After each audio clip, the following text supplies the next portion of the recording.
Hello, everyone. Welcome to another episode of Critic.Reading.Writing. My name is Atul Kwesen, and I am Professor of English and Chair of the Department of African and African American Studies at Stanford University.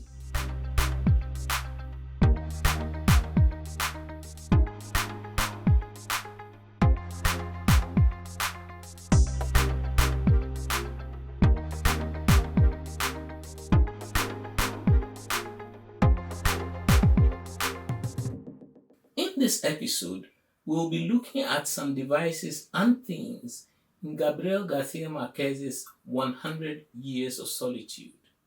We will see that his brand of magical realism is an amalgam of different narrative techniques and that he combines them in such a way as to create a partly humorous and partly tragic reflection on Latin American history. One of the first things we notice in 100 Years of Solitude is the degree to which the fictional Macondo remains central to all the events that take place in the novel. The narrative departs from Macondo only occasionally. For example, to follow Colonel Aureliano Buendia's escapades as a military general fighting on the side of the liberals. But this is done in such a way that every biographical and historical detail, no matter where it happens to occur, is finally reported back to the Buendia household. This means that the household anchors the narrative and helps to organize our expectations of what is most important and not so important in the novel. The next thing to note in the novel is that the future is often announced beforehand. Thus, in the very first line we read, many years later, as he faced the firing squad, Colonel Aureliano Buendia was to remember that distant afternoon when his father took him to discover ice.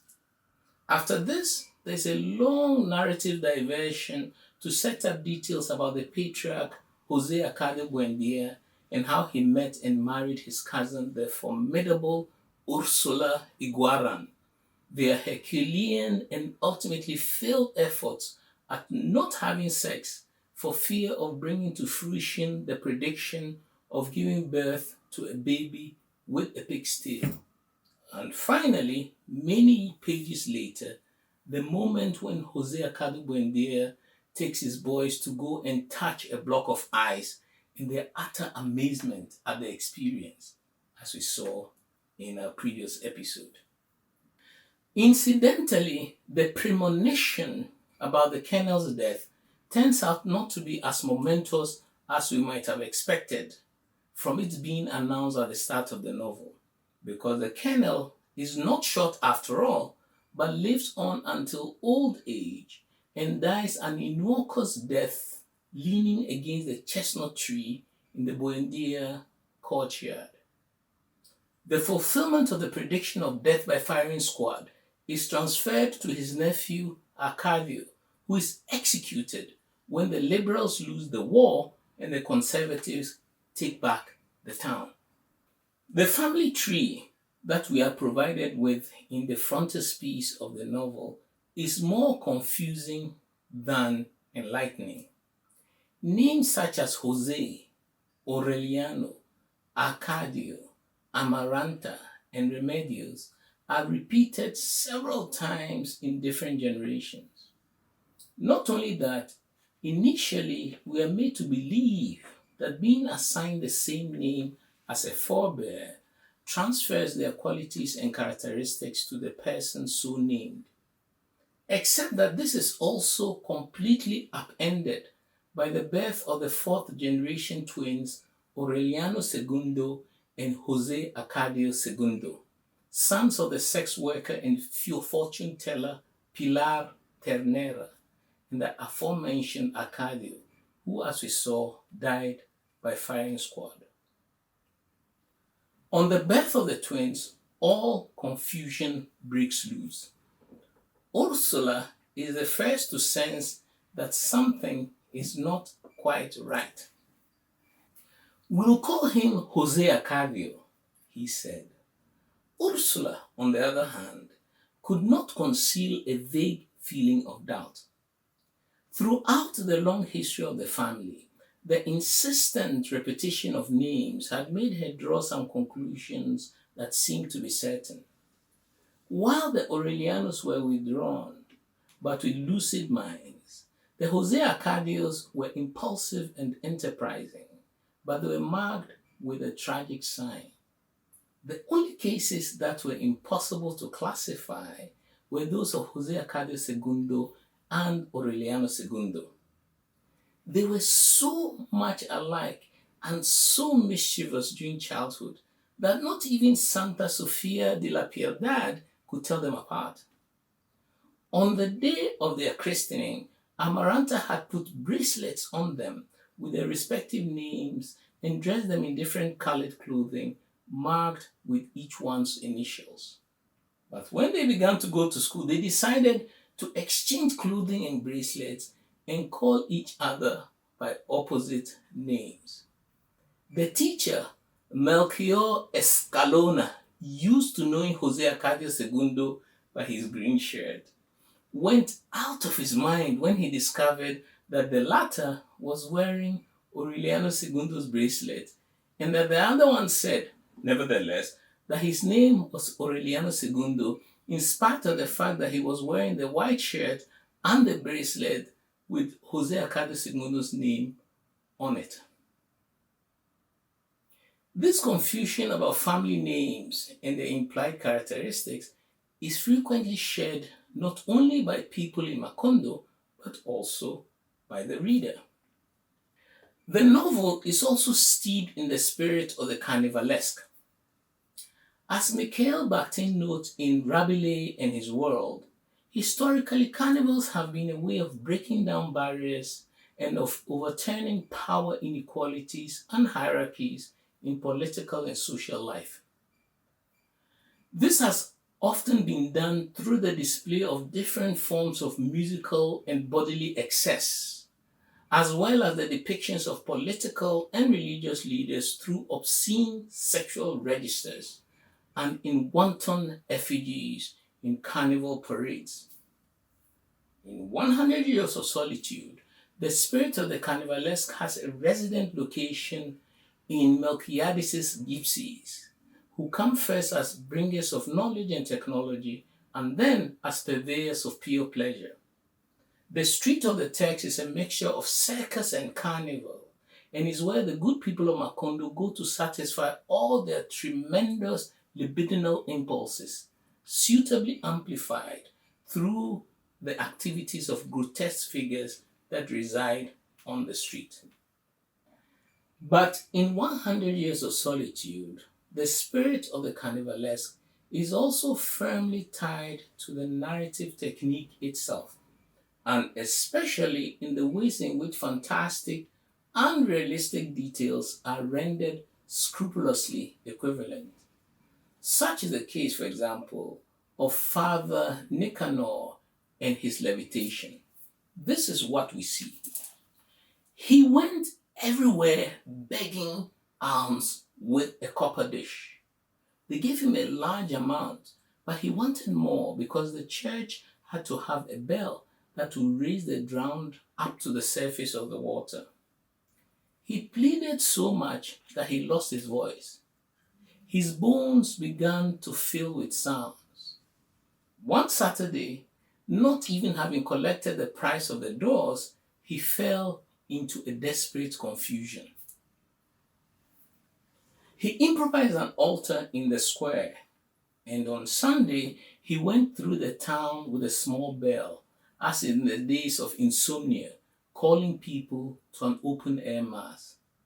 Many went out of curiosity, others out of nostalgia, so that at 8 in the morning, half the town was in the square, where Father Nicanor chanted the Gospels in a voice that had been lacerated by pleading.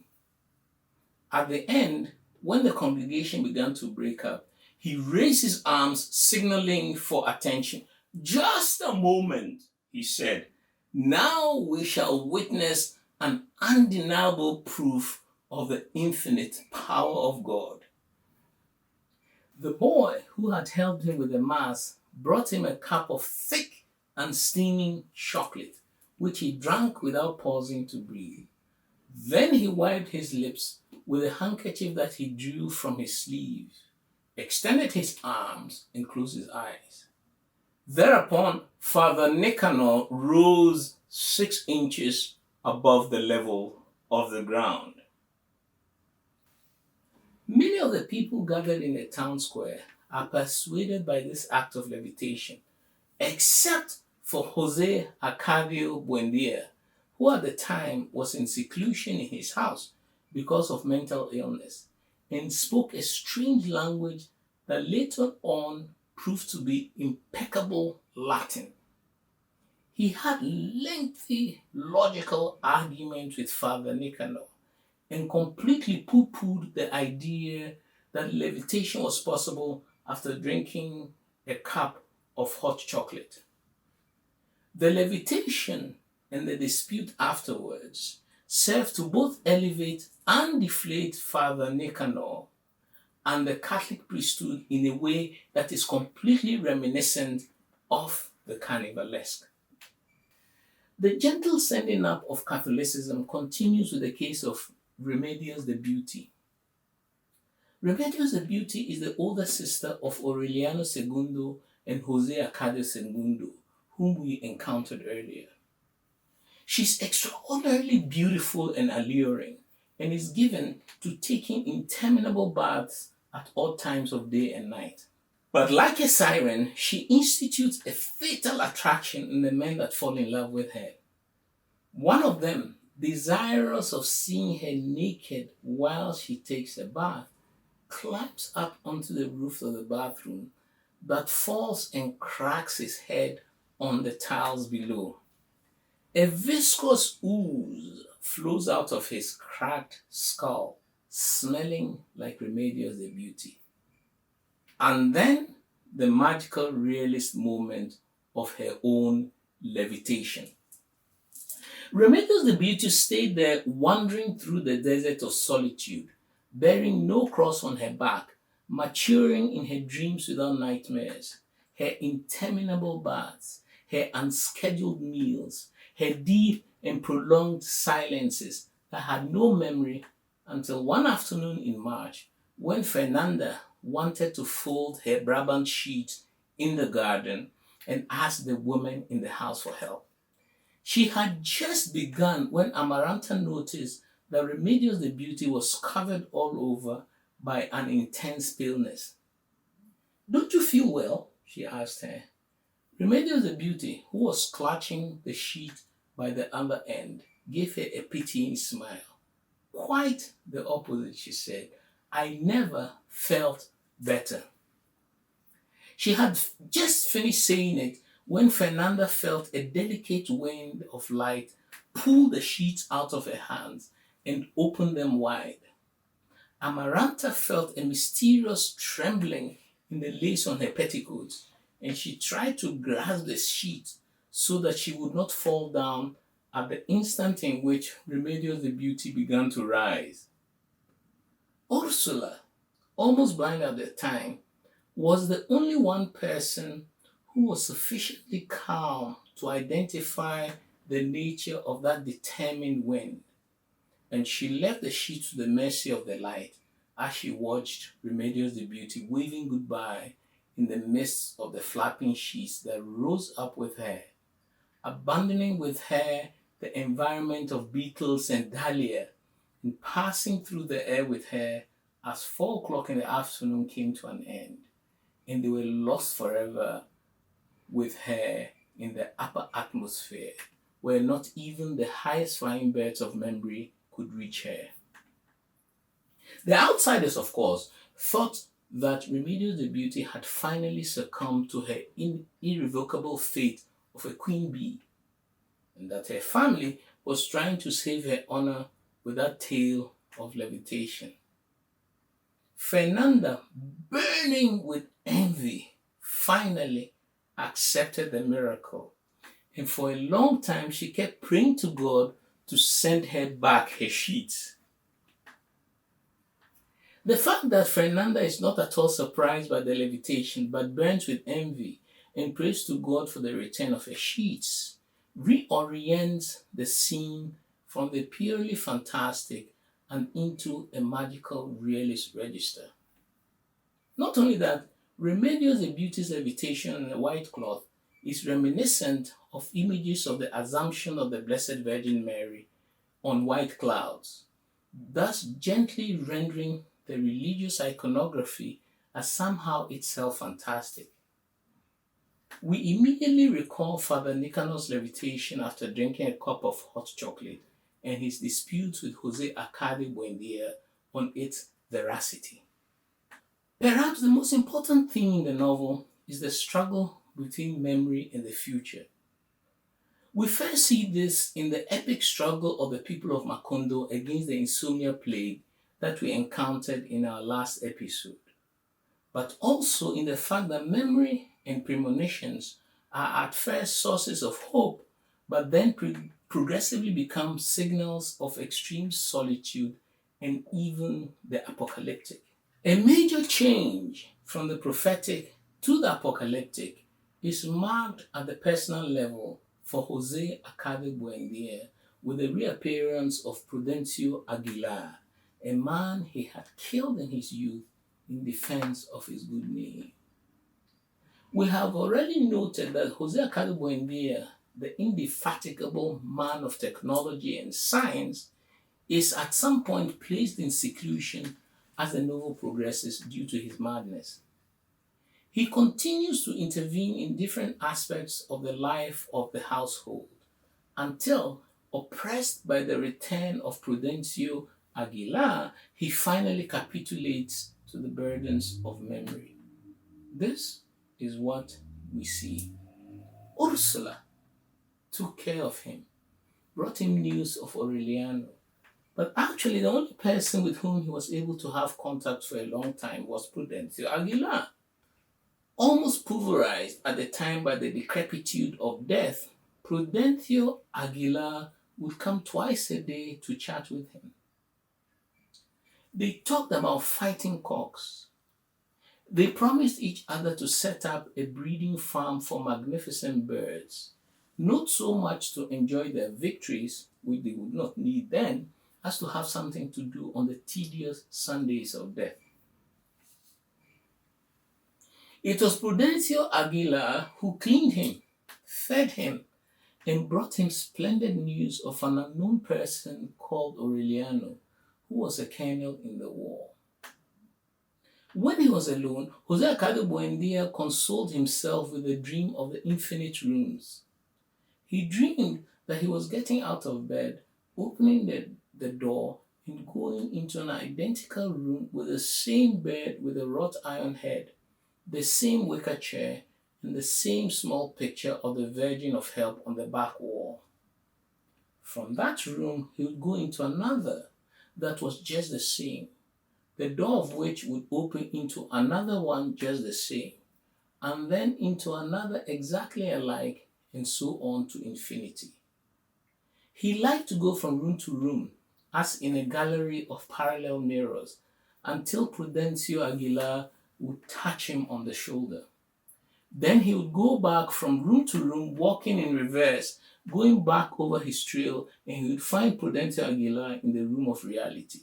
But one night, 2 weeks after they took him to his bed, Prudencio Aguilar touched his shoulder in an intermediate room, and he stayed there forever, thinking that it was the real room. This marks an opening in the novel between the world of the living and the dead, and yet is also linked to the sprouting of new loves among the young people in the household, such as in the ill-fated love triangle between the gentle and delicate Italian Pietro Crespi on the one hand, and the fierce and relentless Amaranta and Rebecca on the other, thus giving the love triangle a tragic coloring as it unfolds under the shadow of family bereavement. More importantly, the fact that Jose Arcade Buendia is trapped in a gallery of parallel mirrors means that past present, and indeed future are completely blurred in their distinction. So that when Prudencio Aguilar touches him on the shoulder in the intermediate room, it is as much an invitation of homecoming as it is a death.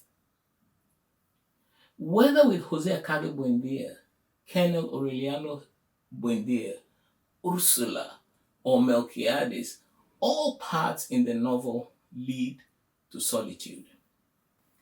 And solitude becomes a device that is transferred to us as readers. We discover that the novel we have just been reading has been written by Melquiades. But if it is Melquiades who writes the novel, then at what point does he undertake this epic enterprise? His death is reported much earlier in the narrative, but he reappears as a ghost to guide several generations of the Buendia men. Most telling of these is the last Aureliano, who deciphers the ancient parchments Melquiades has written that contain the story we have just read. For Aureliano discovers it was the history of the family written by Melquiades down to the most trivial details 100 years ahead of time. He had written it in Sanskrit, which was his mother tongue, and he had encoded the even lines in the private cipher of the Emperor Augustus and the odd ones in a Lacedaemonian military code. The final protection was based on the fact that Melquiades had not put things in the order of man's conventional time, but had concentrated a century of daily episodes in such a way that they coexisted in an instant. As the one who deciphers the manuscript, Aureliano is our surrogate inside of the novel. But he is reading of himself as a creation of Melquiades' inscriptions. And so, after closing the novel, we readers are left wondering whether time is what we think it is, or whether we ourselves are figments created out of Gabriel Garcia Marquez's imagination. Thank you. Please remember to check out the suggested readings in the episode's description. And if you like this episode, give a thumbs up, subscribe and share, hit the notifications bell so that you do not miss out on any upcoming episodes, and enter your comments in the section below. See you next week.